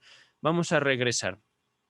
Buenas razones me llevan a renunciar a todos los ejemplos que con gran riqueza me ofrecen muchos pacientes neuróticos y prefiero considerar sueños de angustia de personas jóvenes. Yo mismo no he tenido ningún genuino sueño de angustia desde hace décadas. De cuando tenía 7 u 8 años recuerdo uno que sometí a la interpretación 30 años después. Aquí antes de continuar, les recuerdo que Freud desde muy chico tenía la costumbre de anotar sus sueños. Ustedes también háganlo, es algo, ahí empieza su autoanálisis, ahí empieza el psicoanálisis también, por supuesto, anotando sus sueños y, por supuesto, regresando esos sueños que ustedes escribieron años después. Se verán de frente a sí mismos, híjole, y podrán notar cómo lo que a veces nos da gusto o miedo, pasando el tiempo ya no pasa eso. Cambia. Cambia nuestro contacto con nosotros mismos y con la realidad. Vamos a continuar. Fue muy vívido y me mostró, aquí viene el sueño, se destaca, a la madre querida con una expresión durmiente, de extraña calma en su rostro, que era llevada a su habitación y depositada sobre el lecho por 2 o 3 personajes con pico de pájaro. Desperté llorando y gritando, y turbé el sueño de mis padres. A las figuras con pico de pájaro, muy alargadas y curiosamente vestidas, las había tomado de las ilustraciones de la Biblia de Philipson. Creo que eran dioses con cabeza de gavilán, del bajorrelieve de una tumba egipcia. Nota número 7, acerca de la Biblia de Philipson. The Israelite Bible, edición del Antiguo Testamento en hebreo y alemán. Leipzig, 1839-1854, segunda edición. Una nota al pie: en el cuarto capítulo del Deuteronomio muestra una cantidad de grabados de madera, en madera de dioses egipcios, varios de ellos con cabezas de pájaros. Esto es una nota por James Strachey y nos está diciendo de dónde lo tomó el niño Sigmund Freud. Imagínense eso. Continúa el texto, pero en otra dirección. El análisis me brinda el recuerdo del malcriado hijo de un conserje que solía jugar con nosotros en el prado lindero a la casa, es decir, en el prado vecino en el prado que era límite con la casa vecina. Ajá. Y yo diría que se llamaba Philip, que por supuesto Philip está destacado y tiene relación Philip con la Biblia de Philipson. Ajá. Ahí está el lenguaje, queridos escuchas. Después, me parece como si de ese muchacho hubiera oído yo por primera vez la palabra vulgar que designa al comercio sexual y que las personas cultas sustituyen siempre en alemán por una palabra de origen latino. Coitieren. Lo estoy latinizando, ¿vale? Lo estoy leyendo como lo leeríamos en español. Y a la cual la elección de las cabezas de gavilán alude con suficiente nitidez. Aquí viene la nota 8, que yo sí la considero importante, porque, por supuesto, recordemos que el psicoanálisis se posibilita por el lenguaje. Ajá. No se trata de una relación con las conductas. Pero esto de Coitieren, dice aquí, el vulgarismo alemán al que alude es Vogeln, derivado de Vogel, pájaro, ¿qué quiere decir? Vogeln, no sé, me da curiosidad. Voy a abrir el traductor, a ver qué significa eso de Vogeln. Lo voy a latinizar, Vogeln. L- Boge, Vogel, Vogel, Vogel. No sé realmente qué signifique. Vogel es pájaro, lo entiendo, pero no sé qué quiere decir en alemán la terminación LN. No sé si será como una actividad del pájaro o algo así. Mientras se abre el traductor, voy a continuar. Debo haber colegido el significado sexual de la palabra por el gesto de ese maestro tan experimentado. La expresión, ay caray, ya se abrió el navegador. Déjenme ver si no dejé abierto YouTube. No recuerdo haber estado viendo YouTube anoche. Mm, Angry Video Game Nerd. Oh, sí, sorry, antes de que me explote ahorita el, el sonido, ya lo cerré, ya se está abriendo el traductor. Continúa el texto. Debo haber colegido, eso ya lo leí, la expresión del rostro de la madre en el sueño estaba copiada del semblante del abuelo, a quien unos días antes de su muerte yo había visto roncando en coma. No en cama, en coma. Ajá. La interpretación llevada a cabo en el sueño mismo por la elaboración secundaria, en la página 487, ha de haber sido, pues, que la madre moría, se destaca madre, con lo cual armoniza también el bajorrelieve de la tumba, se destaca tumba. En esta angustia desperté y no cejé hasta despertar a mis padres. Es decir, imagínense eso,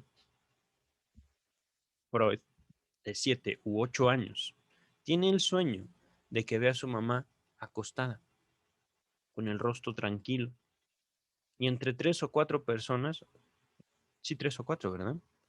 2 o 3 personas la llevan y la dejan en su cama. Eso es todo el sueño. Y eso, por supuesto, el mismo niño Sigmund Freud lo interpreta dentro de su sueño como ver a su mamá muerta. Entonces, por supuesto que el pequeñito Sigmund Freud despierta llorando y gritando, mamá. Bueno, no gritaba mamá, simplemente gritaba. Y el sueño y el grito, el despertar aterrado, provoca que que sus padres despierten, sus papás, y llegan a ver qué le pasa. Ya se abrió bien. Ahora vamos entonces, antes de alemán, aquí está el alemán. A ver. Uy, Vogeln. Ah, mira. Ah, mira. Y miren, hay muchas palabras asociadas con Vogeln. Vamos a ver cómo se lee. No lo sé. Vogeln. ¿Cómo se pronuncia? A ver. Ah, Vogeln. Vogeln. Bueno, ya. Me llamó la atención porque, miren, mira, esta palabra, yo le estoy leyendo Vogel, pero es Fugel, se traduce como joder, cipotear, no sé qué es cipotear, ahorita lo buscamos, culear, cuchear, echar un feliciano, así está, así dice la traducción de Google, follar, quilar. ¿Qué es cipotear? No sé. Cipotear, ¿no? Nunca había escuchado esa palabra. Pero bueno, dejamos ahí nuestro abordaje de, del alemán para continuar. Continúa el texto. Ok, en esta angustia desperté y no cejé, es decir, no dejé de llorar, no dejé de reaccionar ante mi sueño hasta despertar a mis padres. Recuerdo que me tranquilicé de repente cuando tuve a la vista a la madre, a su mamá, como si hubiera necesitado de esta tranquilización. Ella no ha muerto entonces. Pero esa interpretación secundaria del sueño se produjo ya bajo la influencia de la angustia desarrollada. No era que yo estuviese angustiado por haber soñado que la madre moría, sino que interpreté así el sueño dentro de la elaboración preconsciente porque ya estaba bajo el imperio de la angustia. Ahora bien, mediando la represión, la angustia admite ser reconducida a una apetencia oscura, apetencia a un deseo, a una inclinación oscura, manifiestamente sexual, dice el texto, que en el contenido visual del sueño encontró buena expresión. Un hombre de 27 años, que desde hace un año sufre una enfermedad grave.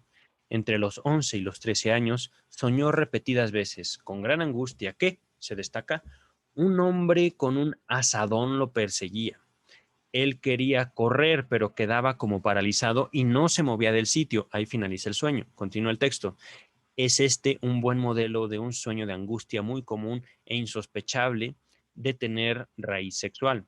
En el análisis, el soñante dio primero con un relato que en un tiempo posterior le había hecho su tío.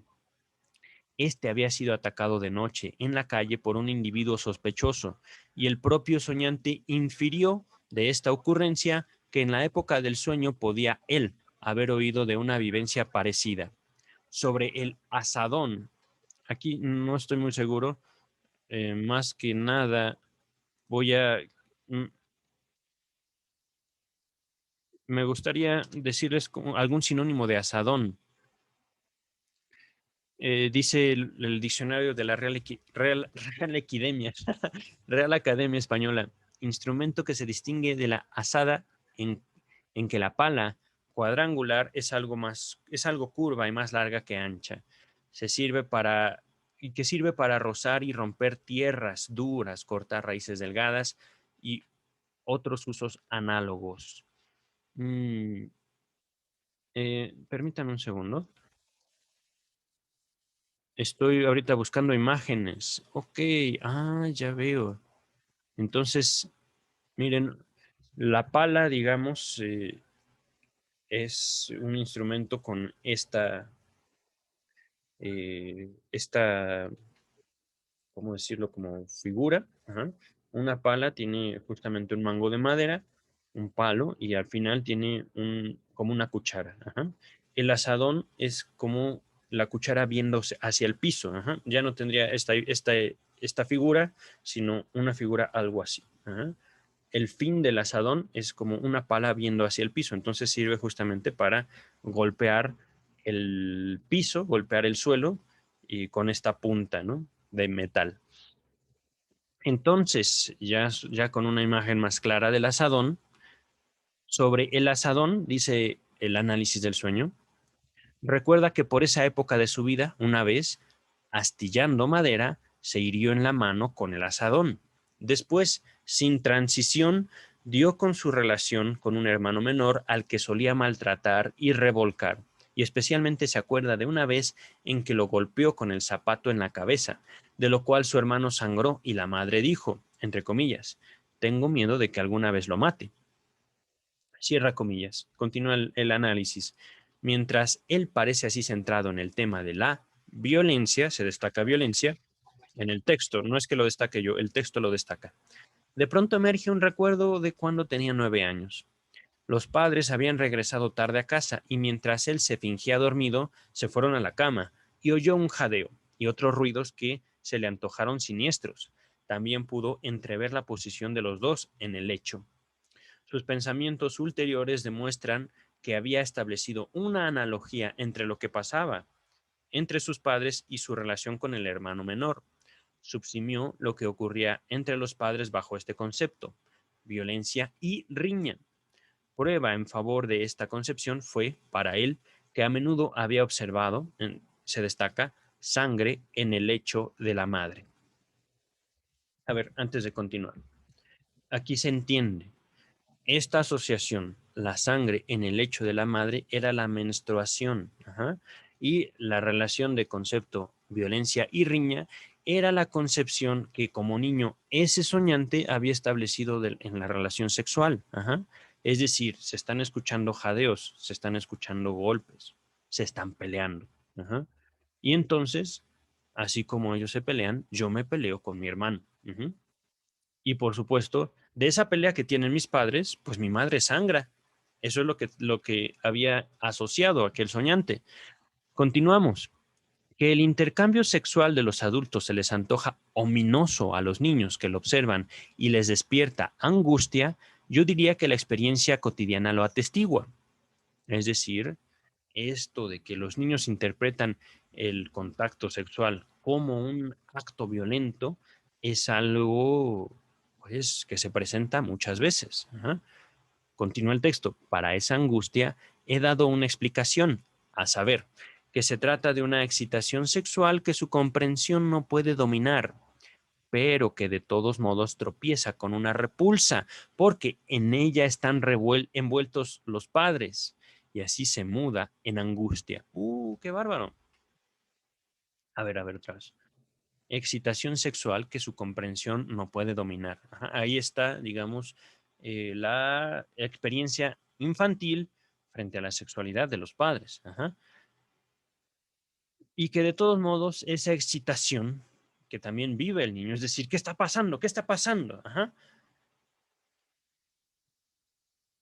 Esa posible explicación de que se están agrediendo, hay que hacer algo, pero no sé qué hacer, tropieza también con la repulsa porque en ella están envueltos los padres, es decir,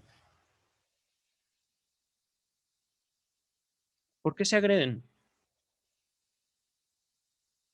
No se peguen, pero se están pegando, son mis padres, se están pegando, no se están pegando, están teniendo relaciones, pero el niño no lo puede, digamos, comprender así. Ajá. El niño justamente lo interpreta como se están peleando, pero son mis papás. Esa incapacidad, digamos, de concebir el acto sexual no como un acto de violencia, sino como justo el acto sexual, eh, es lo que lleva a la angustia en algunas personas. Digo, esto es importante también notarlo, ¿no? Continúa el texto. En un periodo todavía anterior de la vida, la moción sexual hacia el miembro del sexo contrario de la pareja parental no choca todavía con la represión y se exterioriza libremente, como ya dijimos. Aquí nos remite a la página 400, no, perdón, 265 y siguientes. Sin vacilar, asigno esta misma explicación a los ataques nocturnos de angustia con alucinaciones o el pavor nocturno. Aquí está en latino, estoy simplemente traduciendo ya. Tan frecuentes en los niños. También, en este caso, no puede tratarse sino de mociones sexuales no comprendidas y repelidas. Es decir, eso que están haciendo me da miedo, no quiero que lo hagan. ¿Por qué lo hacen? Dejen de hacerlo. Si no, no quiero saber nada de eso. Quiero apartarme. Pero aquí es donde también se mezcla la naturaleza infantil. Los niños no solo no pueden hacer, no pueden interpretar esos actos, no pueden interpretar esos hechos, sino también no pueden huir de ellos. Ajá. Por eso la incapacidad es justamente el sueño del joven que nos acaba de exponer Freud. El joven está incapaz de moverse y se acercan a pegarle con un asadón. Ujú. Con este instrumento de metal. ¡Pum! No puedo hacer nada. No puedo moverme, no puedo huir. Yo sé que me vienen a agredir, pero no puedo hacer otra cosa. Quiero correr y no puedo. Eso es, yo creo que la experiencia, ¿no? ¿Cómo se manifiesta ese sueño? Quiero moverme, pero no puedo. Ahí está manifestada la naturaleza infantil.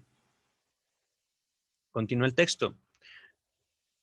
A ver, repito, también en este caso no puede tratarse sino de emociones sexuales no comprendidas y repelidas, en cuyo registro probablemente podría establecerse una periodicidad temporal, pues un incremento de la libido sexual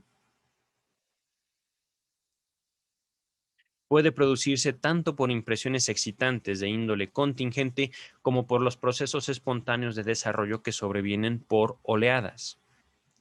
Me falta el material de observación indispensable para verificar esta tesis. Número 9. Nota agregada en 1919. Después de que escribí estas líneas, la literatura psicoanalítica ha aportado gran cantidad de material de esta clase. ¿Ok? Sí, eso es cierto, ciertamente. Continúa el texto. Los pediatras, en cambio, parecen ajenos a este punto de vista, el único que permite comprender toda la serie de fenómenos tanto en el aspecto somático cuanto en el psíquico. Como un ejemplo cómico de lo cerca que se puede estar de la comprensión de esos casos sin verla, cegado por las anteojeras de la mitología médica, me permitiré citar uno que hallé de la tesis de Baker en 1881 sobre el pavor nocturno. Nuevamente, el texto está en latín, lo estoy poniendo en español, ¿vale? Un muchacho de 13 años de salud delicada empezó a mostrarse angustiado y ensoñador, es decir, como que tendía mucho a la abstracción, a la fantasía. Su dormir era intranquilo y casi todas las semanas se lo interrumpía un grave ataque de angustia con alucinaciones. El recuerdo de estos sueños era siempre muy nítido. Puedo así contar que el diablo le había gritado, entre comillas, ahora tenemos, perdón, ahora te tenemos, ahora te tenemos. Y después había olor a azufre y alquitrán, y el fuego abrasaba su piel. Abrasaba con ese, es decir, el fuego quemaba su piel. Ajá, continúa el texto. Más tarde ese sueño lo hacía despertarse aterrorizado. Primero no podía gritar, después recuperaba la voz y se le oía decir nítidamente, no, no, a mí no, yo no hice nada. O también, por favor, no, nunca más lo haré. Esto está entre signos de admiración, por eso elevo el tono de mi voz, ¿vale? Algunas veces decía también, Albert nunca ha hecho eso. Después evitó desvestirse, entre comillas, porque el fuego solo lo sorprendía estando él desnudo, cierra comillas. En medio de estos sueños demoníacos que hacían peligrar su salud, fue enviado al campo. Allí se recuperó en el curso de 1 año y medio y una vez confesó, teniendo ya 15 años, o viene una cita en francés, lo voy a leer en inglés. Ay, a ver. No, ¿qué en inglés? Ok, ok. Lo voy a leer en español, pero estoy buscando la traducción, permítame. Aquí está. No usaba yo admitirlo, pero continuamente sentía picazones y sobreexcitaciones en las partes. Esto se destaca en el texto. Lo estoy leyendo así porque en el texto está como de ladito. Y esto de las partes, nos dice aquí, lo destaca Freud. Dice nota número 10, destacado por mí, aunque es imposible confundirse en cuanto a esta expresión. Entonces, el jovencito que soñaba que el diablo lo quemaba, sentía picazones y sobreexcitaciones en las partes, esas partes. Al fin, eso me exasperaba tanto que varias veces pensé en arrojarme por la ventana del dormitorio. Ajá. Continúa el texto. En verdad, no es difícil adivinar que, número uno, el muchacho en años anteriores se masturbaba, probablemente lo había negado, y lo amenazaron con serios castigos por su mal hábito. Su confesión, je ne le ferai plus, je ne le ferai plus, nunca más lo haré. Su negativa, Albert nunca ha hecho eso. Esto es decir, ¿por qué negar algo? ¿Por qué negar? No sé, Freud está aquí ya, por supuesto, terminando eso de yo nunca he hecho eso, nunca más lo haré. ¿Qué? Y Freud contesta, masturbarse, ¿vale? Número 2, bajo la impresión de la pubertad, con el cosquilleo en los genitales, se le despertó de nuevo la tentación de masturbarse, pero ahora, número 3, se desató en él una lucha represiva que sofocó la libido y la mudó en angustia, la cual retomó con posterioridad los castigos con que antaño lo habían amenazado. Oímos ahora las conclusiones de nuestro autor. Página 69. Me parece que... Ok, ok, ok. Es al respecto del autor que cita este caso. Ajá. Entre comillas, de esta observación se desprende, número uno, que la influencia de la pubertad puede producir en un muchacho de salud delicada un estado de gran debilidad que puede llegar a una anemia cerebral muy elevada. Aquí viene la nota número 11, pero antes de la nota Ah, eh, últimamente me ha estado asombrando la relación del psicoanálisis con el lenguaje. Literalmente les podría decir que me parece que, citando a Lacan, el psicoanálisis es palabrería, ciertamente palabrería, pero palabrería que cambia, palabrería que ve modificadas sus manifestaciones de acuerdo a los tiempos. Por eso me llamo psicoanalista, por eso me apropio del adjetivo de psicoanalista. Pero aquí se usa una frase, anemia mental, perdón, anemia cerebral muy elevada. Es simplemente palabras. Ajá. Simplemente palabras. Y esa palabrería no solo se limita a la práctica del psicoanálisis, también está en la práctica médica. Vamos a continuar, a ver qué nos dice la nota número 11. Las bastardillas son mías, es decir, esto de Freud destaca anemia cerebral muy elevada. Ajá. Número 2, nos dice el autor que cita ese sueño del muchacho. Esta anemia cerebral produce una alteración del carácter, alucinaciones endemomaníacas, así está escrito, y muy graves estados de angustia nocturna y quizá también diurna, es decir, de día. Número 3, la demoniomanía, demonomanía, es decir, esa tendencia del muchachito a soñar y alucinar con demonios y los autorreproches del muchacho se remontan a las influencias de la educación religiosa que lo afectaron de niño. Y antes de continuar con el punto número 4, nunca la culpa es de la religión. Ya es que esto lo he escuchado muchas veces. La religión no tiene la culpa de nada, más que de pintar. La religión es simplemente una manifestación más de la vida emocional, pero nosotros, como seres durmientes, la tomamos y hacemos de esas imágenes actores de nuestro teatro de representaciones. Ajá. Entonces, la religión no tenía la culpa de que este niño soñara con demonios. Nadie tenía la culpa de que este niño soñara con demonios. Era el propio niño que había tomado cosas de su mundo y habría dicho, ay, no, es que ese es el diablo, ¿verdad? Y el diablo castiga a los malos. Es que ya me han dicho que no haga eso. Eso, eso. Ya no lo vuelvo a hacer, ya no lo vuelvo a hacer. No, no, no, soy malo, soy malo. Y él castiga a los malos, ¿verdad? Ay, no, qué miedo. Eso no se dice, por supuesto. Eso el muchacho no lo dijo. Pero lo estoy representando así para poner de manifiesto el proceso que llevó a ese sueño. Ajá. No era la culpa de la cultura, la religión es cultura. Y lo digo con estas palabras al día de hoy. Las drogas son cultura. Ay, no, callado, ¿verdad? Yo no me drogo, no consumo, bueno, alcohol muy de vez en cuando realmente. La marihuana no me gusta en serio. Pero eso no quiere decir que no puedo destacar su valor. Eh, Voy a dejarlo para otro momento esto. En serio, este abordaje, lo hablo un tanto en mi libro. ¿Dónde está mi libro? Ah, ¿dónde está? ¿Dónde está?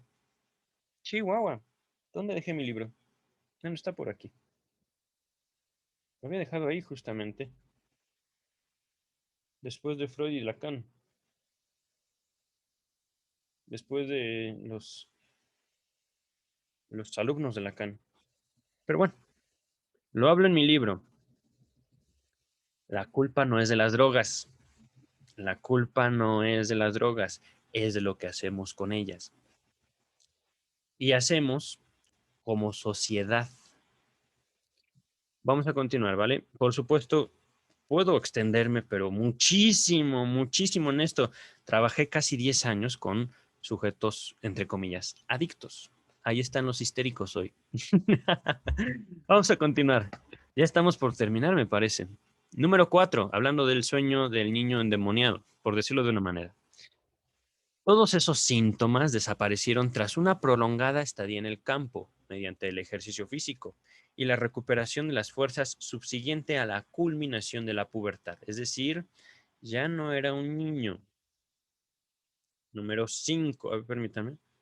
Ah, ya acabamos. Ya estamos por acabar. Genial. Número 5. Quizá puede atribuirse a la herencia y a la antigua sífilis del padre una influencia predisponente sobre la génesis del estado cerebral en el hijo.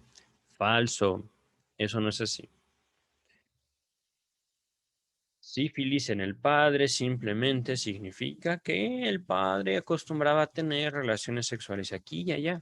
No era sífilis, era lo que estaba sosteniendo esa sífilis, es decir, la actividad sexual del padre y, por supuesto, fuera del lecho conyugal. Estoy haciendo una interpretación, por supuesto, pueden acusarme. No sé con quién, pero pueden acusarme. Continúo. Y el resultado final, aquí ya son palabras de Freud. Hasta el punto número 5 eran las palabras de aquel sujeto, no me acuerdo quién era. Bueno, el que expuso el caso de los sueños del niño con el demonio. Ajá. Sueños y alucinaciones. Y el resultado final nos dice Freud en francés. Damn you, Freud. En español. Hemos ubicado esta observación en el cuadro de los delirios apiréticos de inanición porque vinculamos este estado particular con la isquemia cerebral. Aquí Freud introduce esta frase del texto original donde se expone este sueño del niño con el demonio, porque no solo Freud exhibe en este texto de 1900, la primera edición, creo, no me acuerdo cuándo fue introducido este párrafo en particular, este ejemplo, pero bueno, no data de más allá de 1920. No solo expone el uso del lenguaje en la rama médica, en la ciencia médica, el papel del lenguaje, sino que también delirios apiréticos. ¿Qué es eso de apirético? No tengo la más mínima idea. Ya abrí mi navegador, entonces Real Academia Española, dime qué es apirético. Merced o relativo a la apirexia. ¿Qué es apirexia, por favor? Falta de fiebre. Falta de fiebre. ¿Cómo es eso? Apirexia. Sin fiebre. Intervalo que media entre una y otra accesión de la fiebre intermitente. Ok, ok. Pirético, sin fiebre, sin calentura. En español, al menos en México, se usa también la palabra calentura en un contexto sexual. Estoy caliente, tengo calentura. Ajá. Entonces, podemos decirlo. Hemos ubicado esta observación en el cuadro de los delirios apiréticos de inanición. Porque vinculamos este estado particular con la isquemia cerebral. ¿Qué es isquemia? A ver, es que naturalmente esta frase que introduce Freud, ya estamos en la página 577, es el final del apartado D, de este apartado con un título tan extenso que habla sobre eh, la función del sueño y el sueño de angustia. Ajá. Eh, Freud nos traslada, digamos, entre la neurosis, ahora ya a los sueños, y aterriza en la medicina. ¡Pum! Medicina y lenguaje. Delirios apiréticos de inanición. Inanición. Hay carencia. Inanición, lo único que puedo yo asociar en este momento con la inanición es la falta de comida. Pero en el contexto justamente, inanición. Podemos hablar también de una inanición sexual. Inanición. Permítanme un segundo, voy a darles más sinónimos de esta palabra, inanición. Ya vimos que apirexia quiere decir falta de fiebre, literalmente falta de calor. Ajá. Se está hablando entonces de un periodo en el cual en una enfermedad hay temperatura, no hay temperatura, hay temperatura, no hay temperatura y así se sigue. Ujú.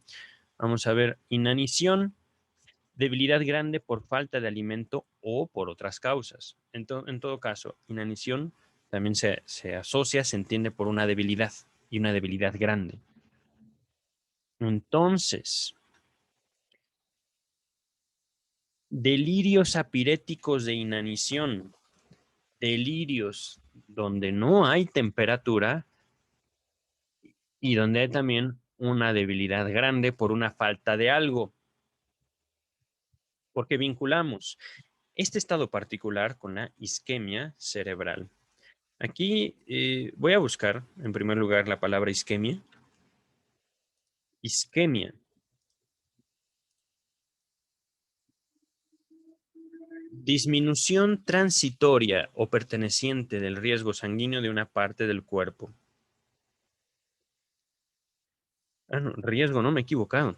Repito, isquemia, disminución transitoria o permanente del riego sanguíneo de una parte del cuerpo, producida por una alteración normal o patológica de la arteria o arterias aferentes a ella. Isquemia cerebral, es decir, también una forma a través de la cual la medicina de tiempo de Freud, estamos hablando de 1900 a 1920, que fue cuando Freud introduce ese texto en la interpretación de los sueños, concebía los estados anímicos, debilidad, podríamos llamarlo al año de hoy, al día de hoy, depresión, ansiedad, estados alterados de conciencia. Y todo esto, por supuesto, de acuerdo a los autores, no solo de 1900, sino del 2020, hace ya 100 años, imagínense eso, 100 años en los cuales la ciencia médica no quiso considerar la contribución de Freud. Y digo no quiso considerar porque les hablo de la ciencia médica de México del año 2021, que es el día presente, hoy. Ajá. No hay un reconocimiento del psicoanálisis en México. Lo hay en otros países, particularmente en Argentina. Pero en México, psicoanálisis, ay no, ¿qué es eso? Yo no quiero saber nada de eso. Pues ahí está, síganme. Entonces, mmm, Freud incluye esto al final de este apartado del capítulo 7 de la interpretación de los sueños, el apartado cuarto, porque se puede concebir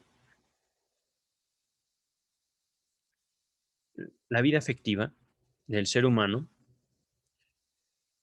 justamente como una falta de sangre, es que ya no hay sangre, isquemia, isquemia cerebral, la sangre no está llegando al cerebro y esto es importantísimo. Histeria, la histeria se impone a lo anatómico. En otras palabras, si me escucha un médico, ustedes pueden diagnosticar correctamente al paciente, ustedes pueden medicar correctamente al paciente, tratarlo, operarlo, pero si el paciente o la paciente manifiesta una voluntad que posiblemente sea una voluntad inconsciente, esos tratamientos no van a funcionar. Lo he visto, lo he vivido, año 2021. ¿Por qué? Porque esa voluntad no se acepta, porque esa voluntad, de mi propia práctica les digo, puede llegar a ser terrible en cuanto a sus manifestaciones. Wow. Mientras les digo esto, me doy cuenta cómo he salvado más vidas de las que he notado, de las que a veces me gustaría aceptar. Literalmente he salvado más vidas de las que me gustaría aceptar. Esas vidas a veces, es que es justo. Aquel caso en el que le dije, usted quiere matar a su madre, usted quiere matar a su madre. No fue otra cosa sino un caso de histeria. Y un caso de histeria en el cual los tratamientos médicos no hacían nada. Y no hacían nada por ser ineficaces, no hacían nada porque ese paciente en particular, un histérico, literalmente dictaba sobre su cuerpo. Perdón, pero así es la realidad. Y la pandemia que acabamos de vivir nos lo hace manifiesto. Cada uno de nosotros se va a cuidar o no se va a cuidar. Podemos tener toda la ciencia en la palma de nuestra mano y podemos hacerla a un lado y tirarla a la basura. ¿Por qué? Porque cada individuo es muy, a pesar suyo, la autoridad máxima en su vida. Vamos a finalizar aquí. Dejamos esto Ha sido un texto bellísimo, ciertamente, e interesante el trabajo. Estamos ya acabando la interpretación de los sueños. En este momento ya entramos a la página 578. Tiene por título el capítulo que sigue o la parte que sigue del proceso de la interpretación de los sueños. Repito, capítulo 7, interpretación de los sueños, psicología de los procesos oníricos, apartado E, el proceso primario y el proceso secundario, la represión. Esto es fascinante también porque este fue el primer descubrimiento que hice al entrar en contacto con el texto, con Freud, directamente. Mis años de universitario, yo no pude aproximarme a Freud porque mis maestros tenían otros planes. Saliendo de la universidad, me dije, es tiempo de Freud, y gracias al Centro de Investigación y Estudios Lacanianos, pude aproximarme a Freud. El descubrimiento mío fue la represión. Yo dije, qué mal, nos castigan, nos aplastan. Como decían estos manifestantes, la culpa la tiene el Estado. No, el Estado soy yo, el Estado son ustedes. Por eso mi libro se llama Psicoanálisis del Estado. Los gobiernos no tienen la culpa de todo, lo digo así. Sigámonos haciendo estúpidos al respecto de lo que nuestros deseos implican para el orden global. Ay de sus hijos. Mis hijos no van a padecer de eso. Yo deseo, sin duda, yo deseo. Mis hijos van a desear. No han nacido, pero nacerán. Yo deseo hijos. Nacerán. Así se los digo, así se los manifiesto. Y ciertamente, mis hijos sabrán su orden. Es una declaración presuntuosa, posiblemente, pero mis hijos sabrán su orden. Y mis hijos sabrán ver al mundo. Cuídense mucho. Espero que ustedes sepan ver el mundo, sepan su lugar en él y sepan que si ustedes, aquí viene, si ustedes no se reprimen, el mundo los puede matar. Punto. No hay otro. No hay otra cosa. No es una cuestión de que el Estado nos reprima. No. Nosotros nos reprimimos. Y eso es bueno. Eso es valioso. Y hay que ponerlo en su lugar al día de hoy. 17 de mayo del 2021. Cuídense. Nos estamos viendo pronto.